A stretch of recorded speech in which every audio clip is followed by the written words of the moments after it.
Come, gather round, children. Let me tell you a tale passed through generations. One of trials, one of hardships, one of sacrifices, and one of sadness. But ultimately, one of love.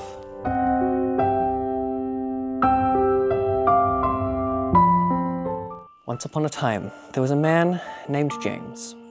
James was a fairly regular man, spending most of his days working hard at the computer. But there was one thing that set James apart. He was a sad, sad man. A really, really sad man. Like, he was just so... Get on with that. Okay, sorry. Anyway. No one could quite understand James. He didn't know how to play any sports. He could barely hold a conversation with girls without showing them his Pokemon cards. And he would sit in his car for hours just contemplating life. Sure, he could make a good cup of coffee, but last time he did that, well, let's just say there's another grave in England now. Anyway, what made James so sad, you may ask? Well, it all came down to one thing. Valentine's Day.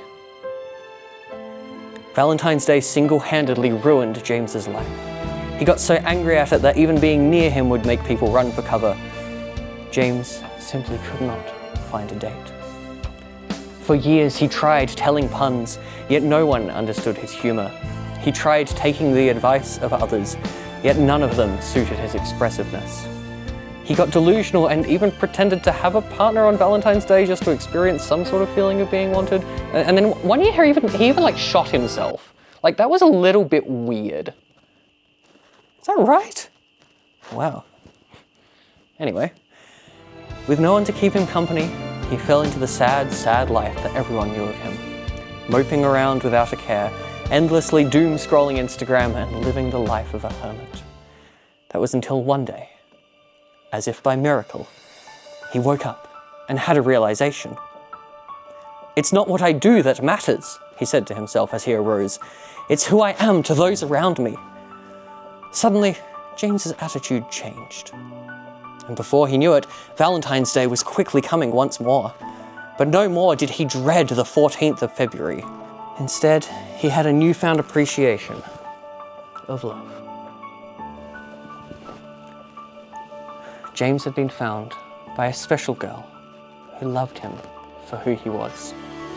And that, kids, is the story of James, and why it's inside that matters, not puns. Yes, Johnny. Is it not strange to consider that the point of this story might simply be to show that James, now no longer single, can no longer make his doomsday videos? And could it be that in the narrative, in its essence, is just pointing out how the shift from solitude to relationship takes away the time and space that once fueled his creative work? And in this change, does the story invite us to reflect on how personal growth and relationships can shape or even limit the paths that we once followed? Would such a simple outcome lead us to think more deeply about the ways that our identities and passions are influenced by the connections that we make? Go to bed. Yes, Papa.